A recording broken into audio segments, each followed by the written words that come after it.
Hey, Chaz Marler from Pair of Dice Paradise here, and this time last week, I was knee deep in the Origins Game Fair in Columbus, Ohio, hearing about and talking about many of the games that are coming up on the horizon this coming year.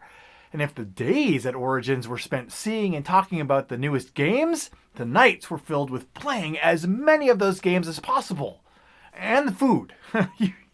You can't survive a convention like Origins without periodically recharging with some of the fantastic foods that are available in the area, such as the convenience of the North Market, or the variety of local restaurants, or even the comfort of a meatloaf encased in a deep fried cheese sandwich from the local experimental eatery, Melts. I'll eat that for science! But even among all the games filling our days and grilled sandwiches filling our guts, one experience from this year's convention has stuck with me even more than the 40 cubic inches of deep fried cheese lodged within my digestive tract.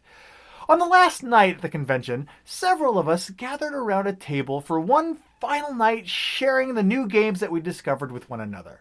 First to hit the table was a brand new prototype of a negotiation card-driven game, followed then by a trick-taking game that's been out for several months but has flown under many people's radars. It was really cool to try out those games.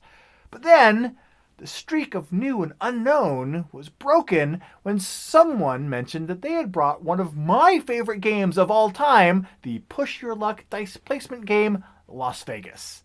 An enthusiastic, "Yeah, all right," rose up from the table when they mentioned it, as if someone had ordered a pepperoni pizza.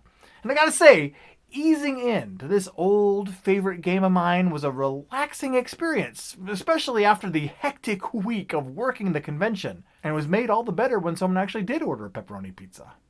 The experience of playing that tried and true old game after a week of eating comfort foods got me thinking about the games we find ourselves coming back to again and again. Comfort food games. Games that, aren't necessarily even our favorites, but ones that we default to. For example, one of my comfort food games is Forbidden Island. I gravitate towards it even over its slightly more involved cousin, Forbidden Desert. Its combination of challenge and accessibility makes it a comfort game to me, and keeps me coming back to it as my default family and gateway game. I always keep it available at gaming events and family get-togethers, and it's never let me down. It's like my tabletop equivalent of a burger and fries. So, what's your favorite comfort food game? A game that, even though it may not be your favorite, you're still willing to play anytime.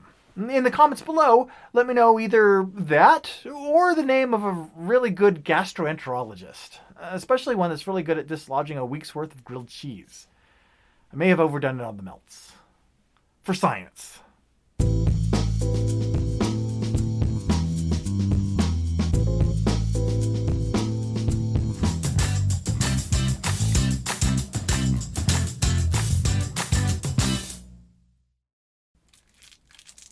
I regret nothing. Nothing.